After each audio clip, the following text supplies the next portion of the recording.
Welcome everyone from the virtual world for a session that I'm chairing today for IMARC 2022.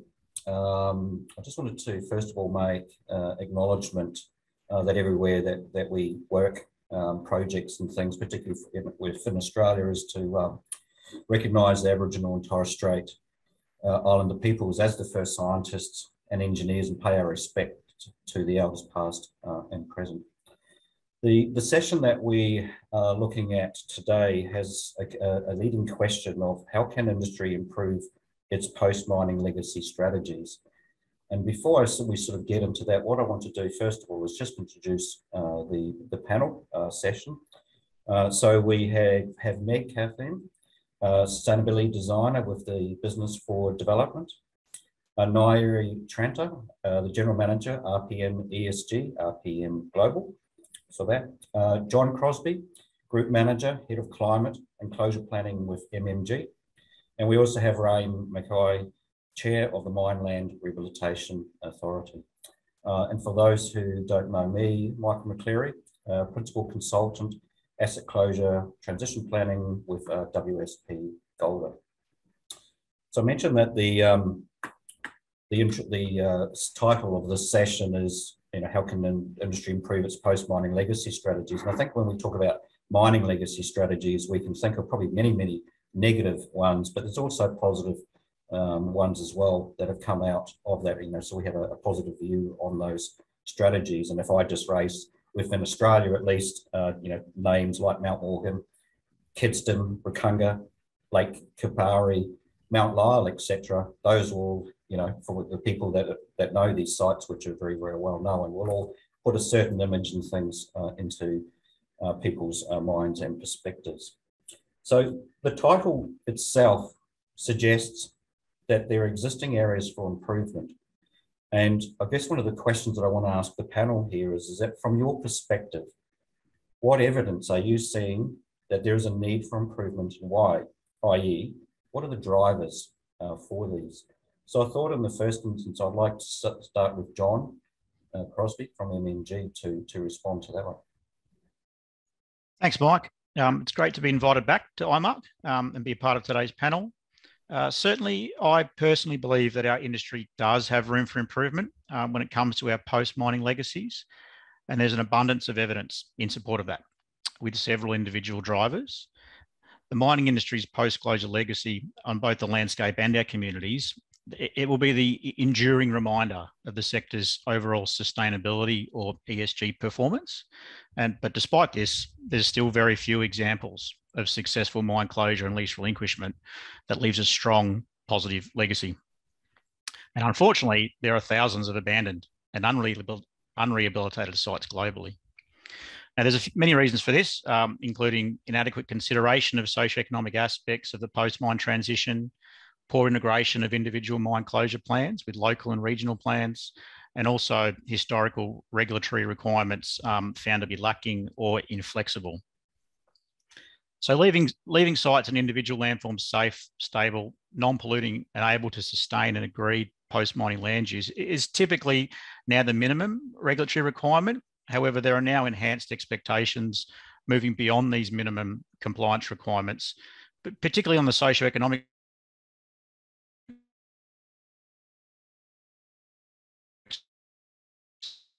side and cushioning, and it's also very site specific.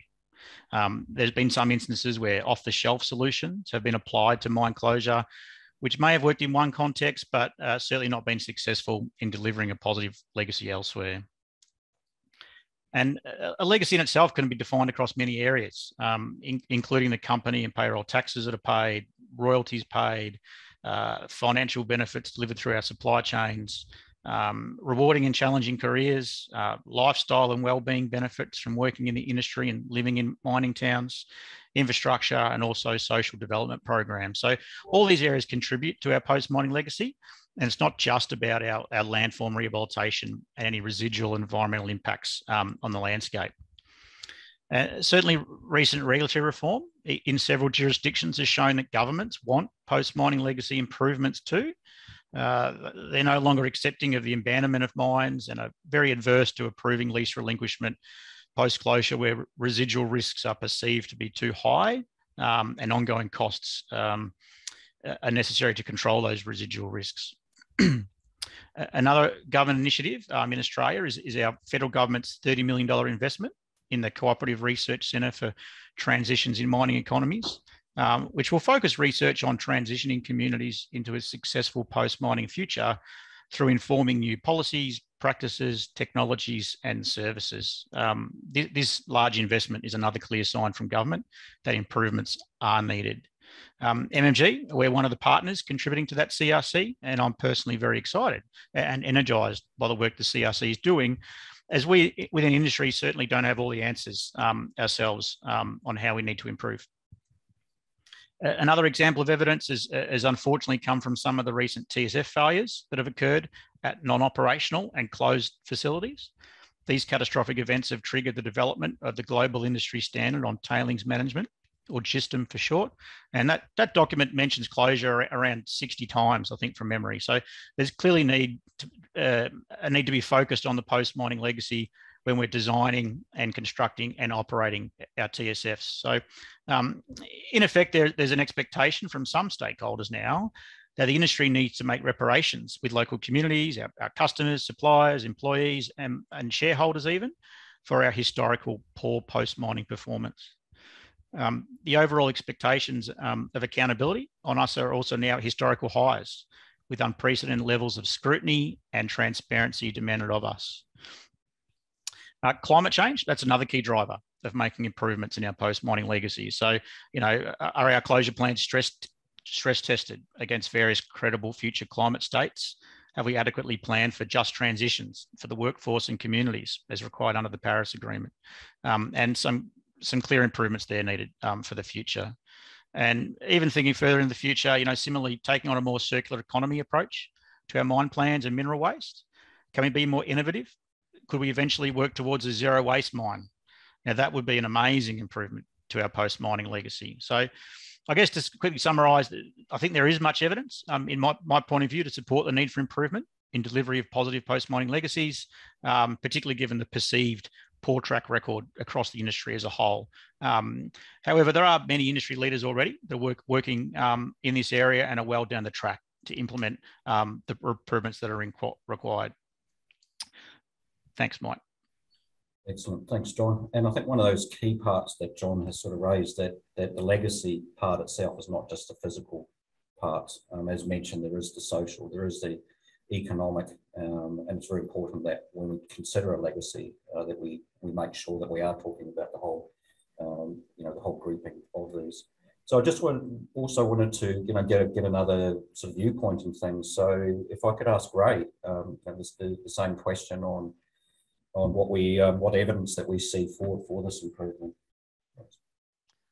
Thank you very much, Michael. And I have to say thank you, John, for what I think was a pretty comprehensive statement and a summary of where we're at. I guess I'd probably just like to reinforce a couple of items rather than reprise everything that John has said. I do think that the industry has actually made pretty substantial steps forwards over the last 2 decades, and we should acknowledge that. I don't think we're in a position where we're starting from scratch, but we do know now a lot more about what we need to know, and the aspects of things like the Collaborative Research Centre on Transformation in Mining Economies, which are showing up where we can make additional progress, that's illustrating that there are changes that need to be made. I think I'd also like to say that I don't think this is just an industry problem. This is really about a whole of community problems. So it includes government and it includes the public, and we need to acknowledge that. Michael, you mentioned there the notion that we had a really important role in the socioeconomic space, and that means that we need to be able to actually communicate effectively with a community that probably has a pretty jaundiced view of where mining is at. The historical mining legacies haven't necessarily enamored the community with the outcomes that are going on, and some of the opacity of the decision-making processes and some of the ways in which information is transferred to community hasn't really endeared community to the overall arching process of moving towards a better future. I think the other feature of this is that a lot of the planning processes that have begun to be really well crafted, and the procedures that have been really well crafted, are really around whole of mine life concepts, and they work really well if you start with a blank canvas of a greenfield site and you're starting to work to go forwards. But we have a lot of mines in this country that are coming to closure. My own rehabilitation group is strongly associated with 3 mines that are very imminently coming to closure, and a lot of the pre-thinking that we now expect as a norm simply hasn't been done, and we're on catch-up in relation to that process, and that's both industry and government. So look, where do I see areas for improvement? Well, the primary area I see for improvement is in the public engagement space. Getting the community on board over what is a very long-term process is a complicated one. And traditional methods of engagement by industry and by government really haven't been found to be fit for purpose. And it's quite nice to see in the CRC time area that a number of social scientists and others are trying to innovate and come up with better strategies to really engage the community in the overarching process. Because at the end of the day, they're the people who actually receive the benefit of the transition. The mine operator may well leave the area, but the community that's left behind are the ones that will have to actually carry forward the value proposition that is placed by the land. So I think that's really important. I think we have to do a lot more in terms of transparency, in terms of our understanding of long-term risks. We talk about residual risks, but I don't think we necessarily cost them appropriately. I don't think we actually necessarily think very hard about them. And we need to get better at that. And that includes matters of understanding landscape resilience. We are now in a world where climate change is upon us, and as John has said, we need a resilient landscape. So that's not only a resilient landscape, but a resilient community and a resilient social and economic environment, a resilient biodiversity space that will deliver great outcomes. And I do think that the third area is around the assurance level, providing financial assurances that are appropriate to the issues that we are leaving. Not every mine can be left in a position where it has no residual risk, it has no future liabilities and no future costs. And therefore we need to be very transparent about how we're going to actually manage that process to make sure that we follow, if you like, the polluter pays principle, because I think it's quite valuable in that space. So what I'd consider the drivers: social license, environmental stewardship, proper valuation of the products that we produce from mining that includes all of the future costs that will be delivered once a mine closes. And I'll hand back to you now, Michael. Excellent, Ray. And look, really great segue into the next set of questions when we talk about the broad, diverse and robust stakeholder engagement processes and strategies that need to be developed in amongst the legacy strategies as well. So the next sort of questions that I have for the team here is that when and how should a post-mining legacy strategy be developed within the resource asset life cycle, and who should champion it? And then again, bringing it back to the actual stakeholders and recognising just how long a mine actually may be in operation, and then in post-closure as well. That there's obviously we have post-mining stakeholders and socio-economic components that go with those stakeholders.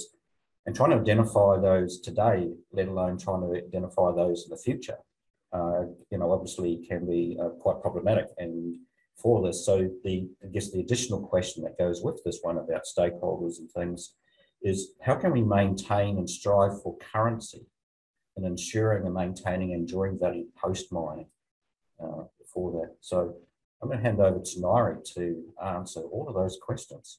Thank you. I feel like the answers just came before in a way. It's a lovely segue. Thank you. When is such an interesting question. Now, I often fact check myself because I am an impact assessment professional. So my natural bias is to go, well, when you're designing the mine and starting to ask all these questions about what's economic, that should be the time. It's not. It doesn't happen that way. We're getting to a point where closure is perhaps considered at that time, and we start to look at it, and some companies want to go there and really cost that out, and others are like, oh, that makes things look very scary, and let's push that out. Let's consider it that way. But a lot are going down that pathway of having a look. The next steps for us as an industry really are to look at that post-mining, that legacy, what we're going to leave. And I think if we look here in Australia, you can see that predominantly the policy has shifted that way, that it is forcing that discussion, and we're having that collective discussion. It's an interesting time. If I look here in Queensland with the progressive rehab and closure planning legislation that's been brought in, it has brought in a collective, oh my goodness, we have to look at all these mines. If I look at the Bowen Basin, we have to look at that area, and we have to look at it not only one-on-one, we have to recognise that we're in the same community. I might be company A, company B is talking the same language. So we have this really interesting contradiction of terms and styles going on. So it is this conflux. So when should it be developed? Definitely as early as possible. Now, I'm not saying it needs to be detailed to the nth degree. What it needs to be is it needs to be the way we design a mine, where we have that concept level and we start building upon that. And it is a living strategy. It can't be something that we write and we pop in a drawer and we forget about it. We're closing. Now we're going to pull out our post-mining legacy, blow the cobwebs off it, and away we go. It needs to be something that's interwoven into the way that we do business, like we're getting so good at with when we're doing rehabilitation. That is starting to factor into our scheduling, our monthly checks. We're seeing companies that it's built in and it's interwoven completely in their practices. So I think that there is an ability to start drawing this in, start looking at what our options are. And in terms of how it should be done, I think it was either Ray or John, I think both actually touched on that transparency element. There is jaded communities that haven't had information shared to them. I don't know if you've tried to just have a Google of information coming out of mining companies about success, not success. It's very hit and miss. It's hard to find if it is shared at all. And it's no wonder that communities are dubious when companies are saying, oh, we're going to do this wonderful thing and we're going to leave this great legacy, when they haven't actually seen what's been going on, where the wins, the losses, where the areas for improvement are. So there really does need to be that transparency, and we need to give our communities credit for being the smart people that they are. They can access information, they can analyse. Property owners are the CEOs of their business. So they're running businesses. They understand business. We need to be respectful of that in the communities in which we operate. I think the biggest thing as well about the how is we need to recognise that the social element is actually its own discipline. It's not the enviro going around to someone's house having a cup of tea.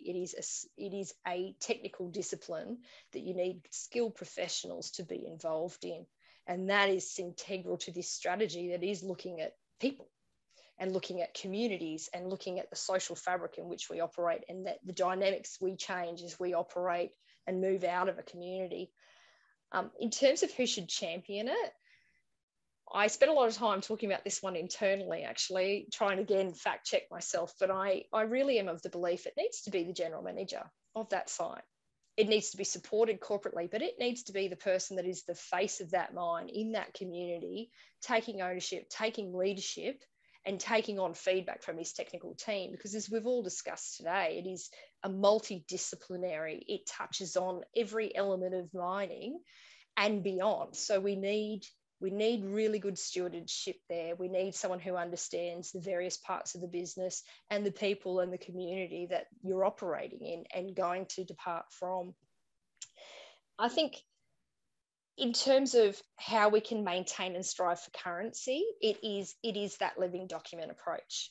And I think we're in a beautiful place where we're starting to dip our toe into technology, and not in a showy way, not in a how exciting, let's get some brownie points. There is actually this emergence of technology as ESG is becoming to the forefront, becoming more and more important, becoming something that has to be reported out. I think there's been this collective reckoning of, hang on a second, what are the tools we use as professionals in this field? And there's been this work. We're starting to see this tipping point where there is sophisticated technology available to us, and we really should be adopting that. We are in a digital world where people Google something and search, so it makes sense that we are looking at how can we take a digital approach to our documentation and a digital approach to communicating what we're doing and how we're tracking what we're doing as well. And I think that's the exciting piece in this space. There is that opportunity to keep that currency. How do we predict what's coming? I think we have to go back to the principles of intergenerational equity. We need to think about our children's children, and if we can do that well, then they'll take over that legacy and they'll continue that. Because for us to consider what might be suitable land use and a suitable purpose 3 generations from now probably isn't appropriate anyway. If we think about some of our land uses going back 3 generations ago, would we do those same things now? Probably not.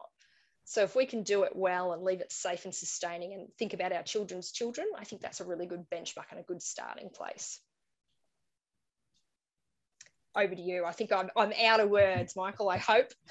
Excellent. No, thanks, Lauren. There was I think it was, a number of really good sort of points in there. One was obviously the, making sure that the stuff that we have got is a living strategy, living document, if we are still using documents. But I think what was also came into that was, looking at new technologies and things like that. And, just seeing what we've done in the last 5 years or 10 or 20 in technologies, I think we're going to be heading into some pretty amazing stuff as we sort of move forward. And I think the other one that was really picked up on is just recognising the intergenerational aspect, that a lot of our sites, particularly when we leave features like tailings dams and things behind, they are going to be there virtually in perpetuity as some form of landform.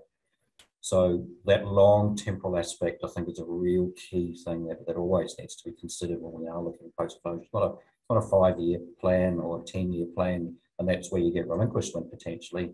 It's what happens actually after that as well for that.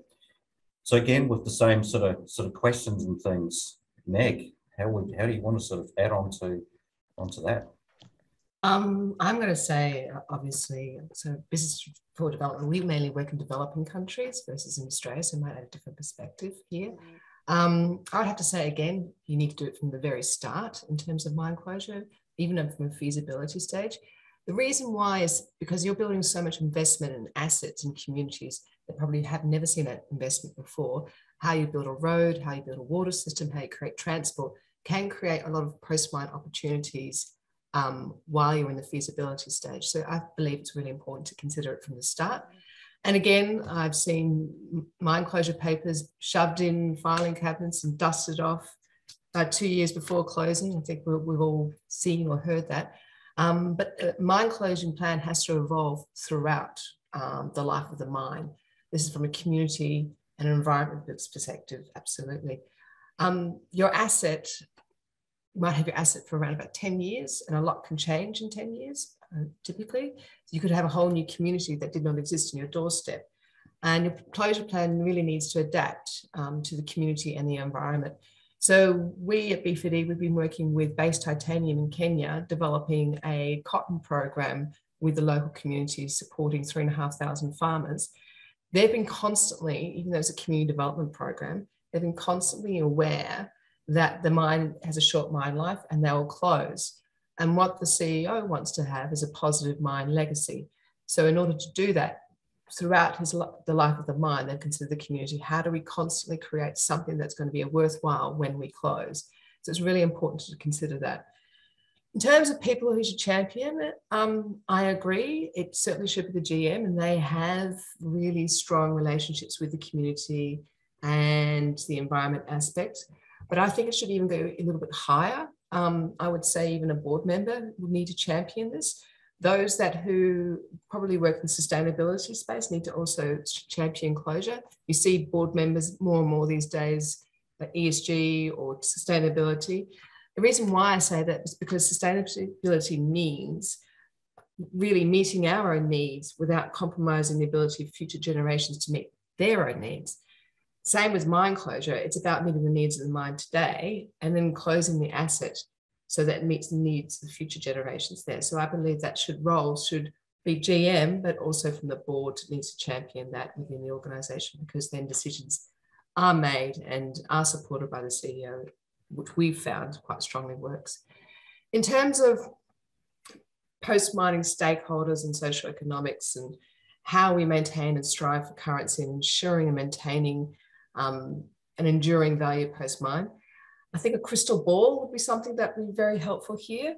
But at Business for Development, we use a number of tools to strive for currency and develop post-mine options to deliver enduring value.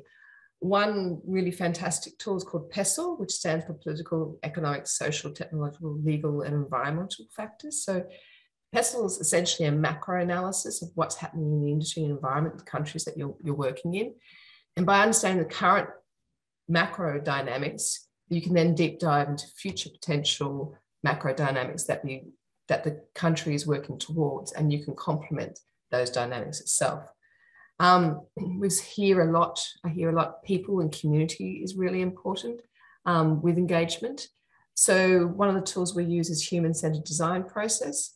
Now, this process starts with people you're designing for and ends with new solutions that are purpose-built to suit their needs, because we want to post-closure something for people to have in the community. And it's about cultivating deep empathy and understanding with the people you're designing with, generating ideas, testing ideas in an iterative process, sharing what you've done together and being part of the process. Otherwise, you always fall from the communications perspective. I hear quite a lot from the people on the panel here. And eventually, through working together and putting your innovation solutions, you put that out in the world, and it's more likely that the community will own that. Whatever you put forward is really important. So following this human-centered design process, we've found that B4D really works, and working with people that will manage it in the end once it closes is really key too. So they have more ownership of it. So it's about consulting, it's about converging and working together. Another key aspect when you're trying to design something for post-closure is certainly we feel partnership ecosystems are incredibly important. If you want to have sustainable environmental or social legacies, which achieves your ESG and also accomplish a just transition, a new key word that's happening out here, where you're repurposing a site for other economic opportunities, dialogue with stakeholders needs to happen earlier with mining companies. They need to establish partnership ecosystems with these stakeholders. I think it's really key. And through working together, all participants benefit from being part of the partnership ecosystem. Now, this happens while the mine exists, but also when the mine exits. Other tools to consider, for example, scenario planning, risk matrix, horizon planning, all these support implementing programs that are fit for purpose and also support providing what you call enduring value outcomes we've found at B4D. Excellent. Thanks, Meg.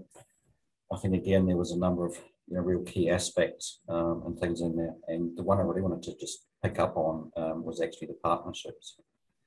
And I think we all recognise for the mining companies are great at mining a mine, but they may not necessarily be the best lead or in the best position even to actually lead it through and into those post-closure phases. So those partnerships, I think, are absolutely important during operations, but even possibly even more when you are actually in that transition into closure and into post-closure, because at that point there would be the company would be looking to make an exit of some kind. So it's easy to transition into something then to say have a hard stop and then try and hand off something and hope it works with fingers crossed. Whereas if you've had that opportunity to do the partnership and things in it, then that should, if it's done right, it should have a logical transition through it and I guess ensure those sort of ongoing values maintained or increased even post-closure. The other one, and again, a really, really great segue into the next question is Meg had also mentioned that she felt that the board in this instance, and there was mention of the CEO and things in there, would be the best to sort of champion this. So one of those really, really good sort of questions that I sort of wanted to, again, put back to the group, when we're talking about all of these things that sound great and all of that, but we are still a mining company and we still got to get everything else done as well in amongst all of that. And there's obviously costs and everything too. So that what we're going to propose is that that you have 4 minutes with a major mining company CEO and very, very luckily, or maybe not, the CFO as well. So the question is what is your pitch to convince them of the business imperative to improve their post-mining legacy strategy? And I thought a really, really good person to actually answer this, representing a major mining company, is John. So John, over to you for this one. Thanks, Mike. Purely hypothetical response, of course. I guess first, any pitch should demonstrate a clear and compelling business case, which at a high level, that can be achieved through aligning the proposed action, so improving the post-mining legacy to the organisation's purpose and strategy, but then also articulating the risk profile and the impact on value, or the financial implications, the costs associated with it. So, for example, at MMG, our vision is to build the world's most respected mining company, and to support that, we have a mission, which is to mine to create wealth for our people, our host communities, and our stakeholders. And to do this, we aim to balance the use of natural resources with other social and ecological needs. We work with communities, governments, and other stakeholders to effectively contribute to social and economic development where we operate. So improving and delivering a positive post-mining legacy clearly supports our vision and our mission. MMG, we're also an ICMM member company, meaning that we commit to applying good practice in environmental, social, and governance practices to our production of metals and minerals. And improving our post-mining legacies can help us to demonstrate our ESG commitments associated with the ICMM by walking the talk, so to speak. So from a strategic analysis perspective, and Meg mentioned the use of a pestle tool to do that, which can help. So I guess first assess the landscape strategically that where we're in. So, regulatory requirements are becoming more stringent, with risk-averse regulators not easily allowing lease relinquishment. There's been shifts in capital markets over the last 5 or 10 years, and with a much stronger focus on ESG. There's an associated rise of stakeholder capitalism and shareholder activism in reshaping the financial and economic landscape. So, which is making it necessary for us as operators to improve our ESG performance, to access and secure competitive rates for debt financing and insurance, and also enhances our share price if our ESG performance is improved. So, and specifically, stakeholder conflict and advocacy around legacy issues, particularly, is increasing. Specific closure and post-closure issues are becoming front of mind with a lot of our stakeholders. So, based on all this, the industry and our stakeholders are now, we've accepted that legacy issues are financially material in terms of governance, strategic, and risk, and it needs to be better integrated into our operational and business planning. And the post-mining legacy will be the enduring reminder of our overall sustainability performance. Once we've left. Then, from a risk analysis perspective, it'd be worth noting that a key part of having a social acceptance and permission to mine requires that we maintain a positive track record of effective environmental stewardship and social performance, and ensuring our post-mining conditions meet legal and regulatory obligations as minimum, but also demonstrating effective community engagement along the way. So, we should ask ourselves, will our communities be better off after we finish mining? And are those communities self-sustaining and sustainable post-closure? And is it possible for us? Can we help build resilience in the local economy, in the supply chains, and the labour force, so that they can pivot out of mining dependence? and can we do this progressively to help us facilitate this post-mining legacy? So if we don't appropriately mitigate legacy issues, why would anyone allow us to open new mines? We're going to be held accountable as operators, so we need to be on the front foot. And if we don't, there's going to be increased conflict and erosion of trust in our reputation with our host community. So overall, we could lose our social license to operate, which Ray mentioned earlier. I articulate the commitment supports our overall growth strategy. So our overall company growth strategy. So it helps us to manage our reputational and regulatory risks. It helps us to control closure costs and drive efficiencies in those. It builds stronger stakeholder relationships. It will definitely help facilitate access to future ore deposits and M&A opportunities, and also attract and retain talented workforce or employees. So that leads on to, I guess, the value perspective. So I would present the costs to implement an improved legacy program and the timeframes associated with that. I'd present the costs for the status quo, business as usual, if we don't do that, and the risks and likely outcomes, and to sort of prove that benefit. And I'd highlight the improving the legacy can certainly hopefully shorten the passive closure phase, so leading to mine lease relinquishment earlier and saving the ongoing holding costs associated with sitting on a closed site or tenement, which can be literally in the millions of dollars per year to effectively do not a lot with the site in terms of operations. So finally, I conclude my pitch to the CEO and CFO by providing responses to anticipated arguments against the proposed approach to improve our post-closure legacies. I'd convey that I had the full support of the operations general manager, hopefully, and obviously done a lot of groundwork in the background before then, and then ask for approval. That's basically a quick summary of how I'd go about it. Thanks, Mike.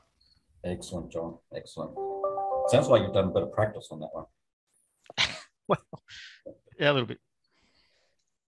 No, very good, very good. And I think again with John's response, again there was a lot of points and things in there, and a lot of it did come back to trust for that, and that's not just within the company, that's with the communities, and everything else, the shareholders, and the influence that shareholders actually can. And I think we are seeing more examples of that, but I think even more poignant, I think we've also seen is the financial companies actually making demands and things as well. So if we can, as a mining industry, be making sure that we maintain that social license to operate, not just within operations, but also post, I think goes a long ways to bring it back to making sure that that we have got that trust. And we should have that trust is probably the other part to it. So Nairi, you've just walked in and you've got 4 minutes again with the CFO and the CEO of a major mining company. Well, lucky I do this for a living.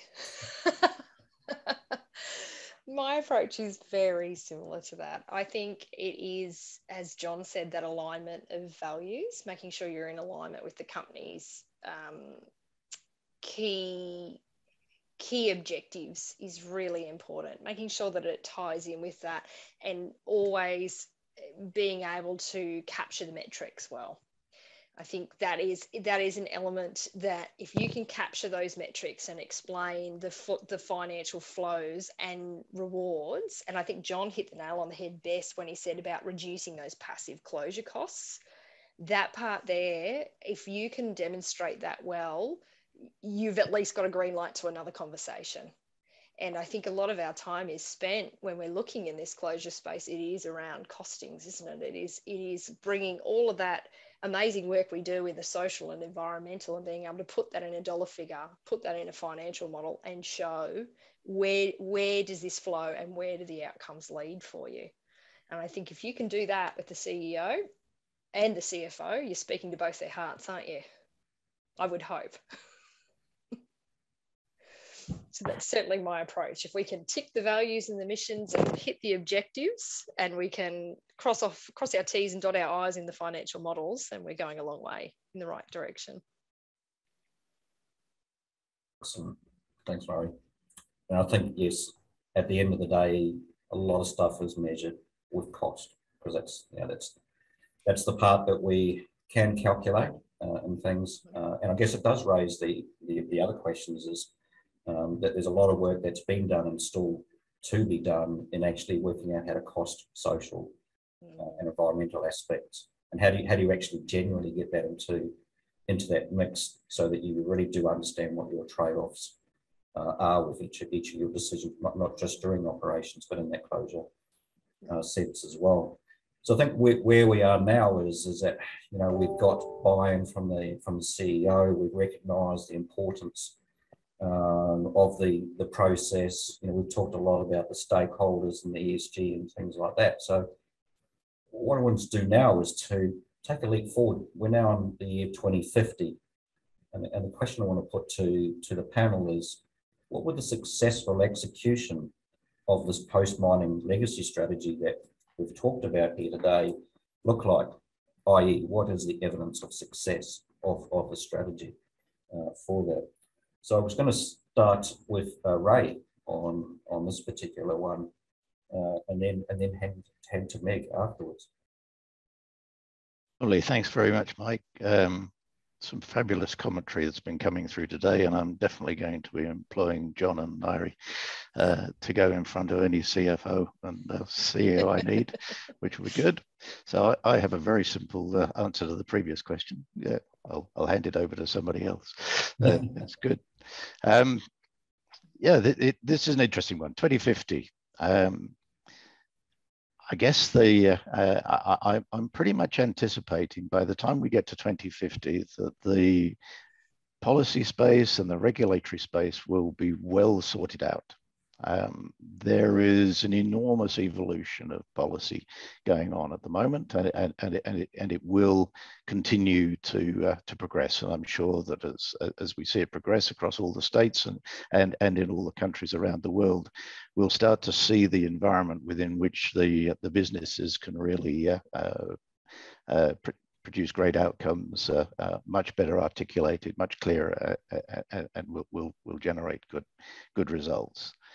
I guess I'm going to go back to that public trust to start with. I'm pretty clear that if we're going to do this, the public trust in the processes are much improved. Whatever mechanisms we use to actually gain that public trust, those will evolve, and we'll see those implemented, and hopefully they'll produce good outcomes. But what I would really like to see in 2050 is that all those negative mining legacies that have weighed heavily on public trust are basically no longer driving public opinion. That we've actually moved beyond the stage of negative perceptions to a seriously positive belief in the way that things are being handled and in the way that we can actually deliver good environmental, social, and economic outcomes. I'm pretty clear that you know, those future environmental liabilities, and as I said, we're not going to get rid of them completely. They are going to be there, but they need to have been mitigated as far as possible. And in the processes of moving towards a final closure and a relinquishment and a transition process, that we've got all those necessary financial assurances in place, and everybody understands that those financial assurances are there to make sure that we have no transition of liability, that we don't ever again have another legacy site or an abandoned mine because we haven't planned appropriately for the costs that are attributable to that. So really pretty essential. Post-mining landforms. We know we all want to get to great post-mining landforms. What we need is to get to great post-mining landforms that are delivering really excellent outcomes for the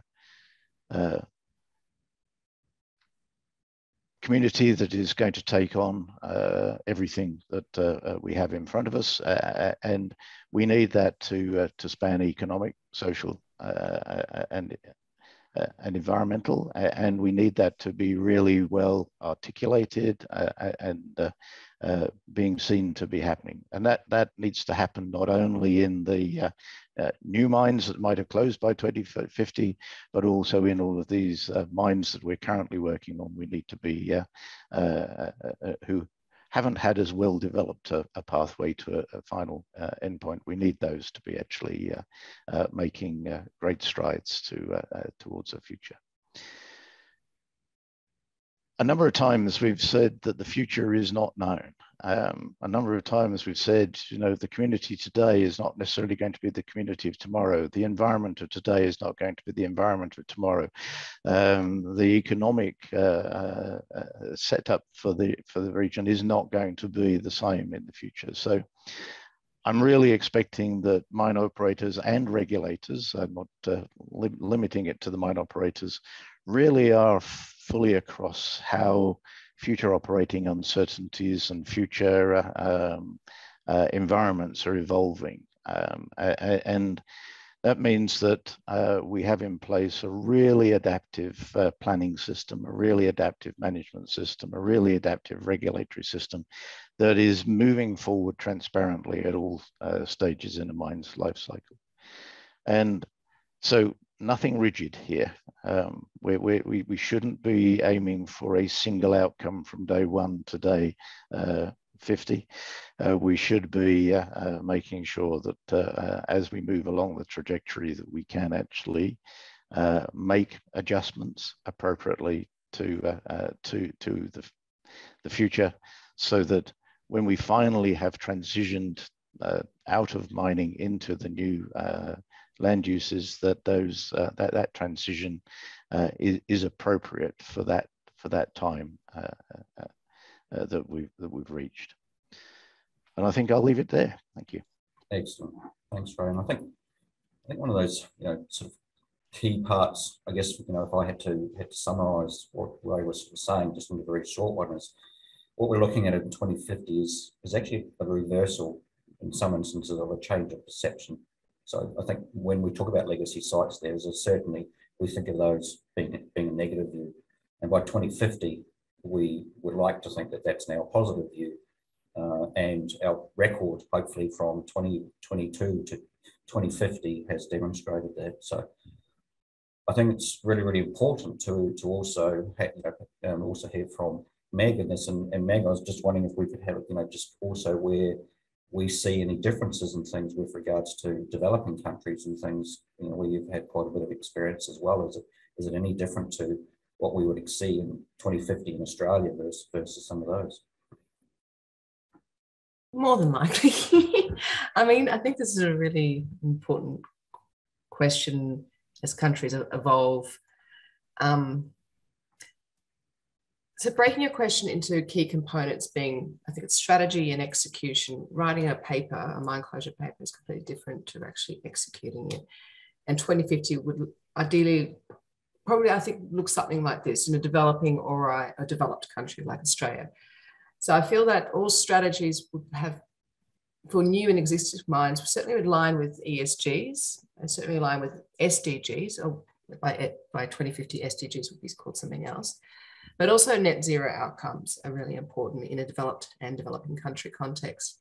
We're working in South Africa at the moment, and they had significant developing issues. And as they transition, it's really important versus Australia. Same with the Bowen area, you have to transition, huge issues there.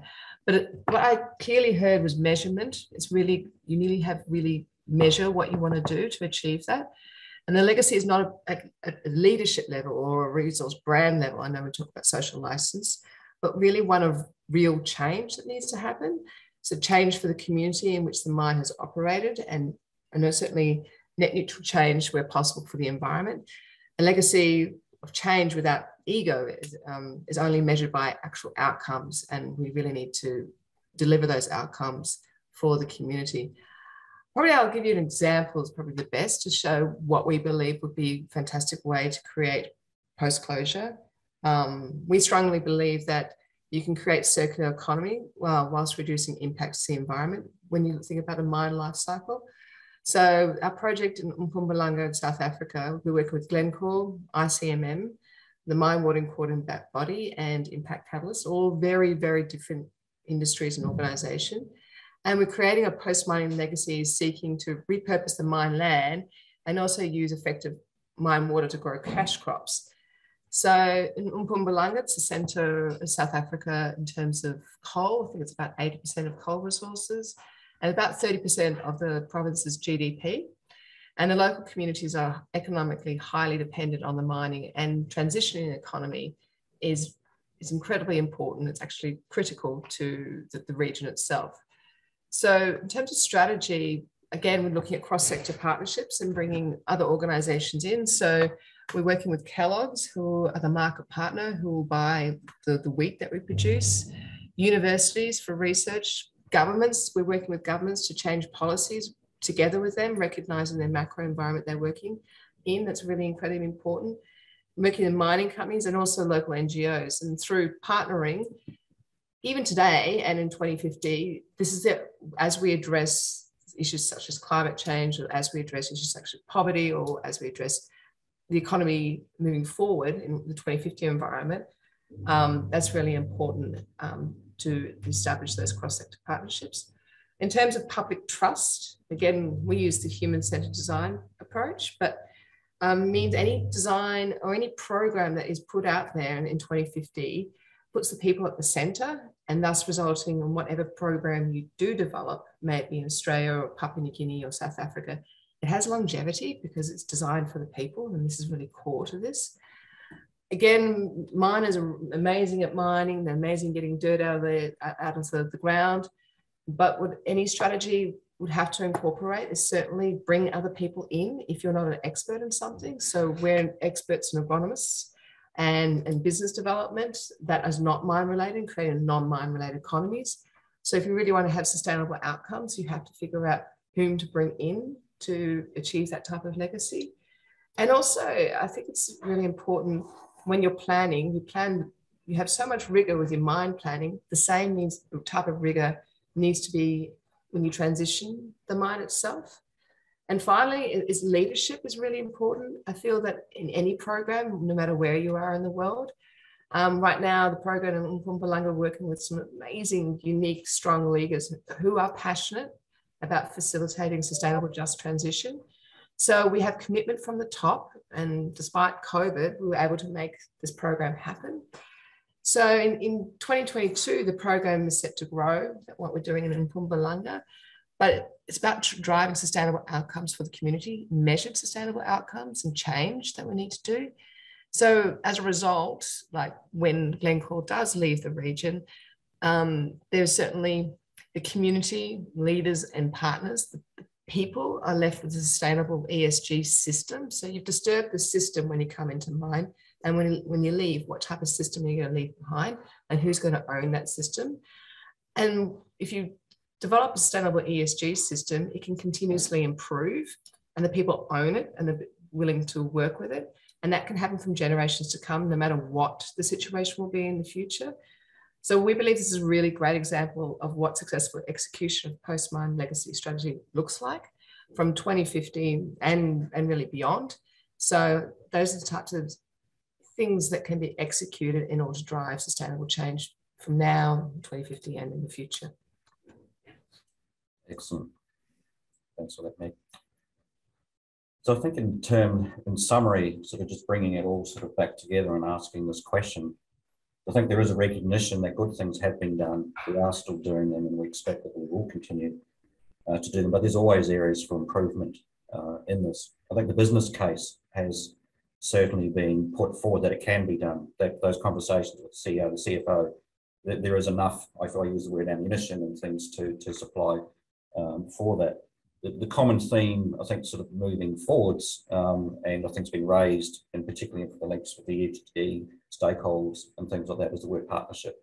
We've heard that from a number of speakers, Meg included, for that. And I guess from my own view, I do see that moving forward, that's probably one of the key aspects in total, or in summary, that we can certainly move on and improve with. There's some great examples of that we are seeing in this area, but I think that is the biggest area is in this partnership one, and trying to work out what these enduring values actually are, and making sure that we actually do transition to it, so that mining is just a use of the land at a point in time, and there was always a value of some kind sort of following to that. So look, just recognising everyone's time here. Really great input conversations. Really want to thank the panel members here, and for those still in the audience, and hopefully it was every single person that logged in to begin with, that you are still with here, because I think that would be the test on this as well. So look, thanks again, everyone.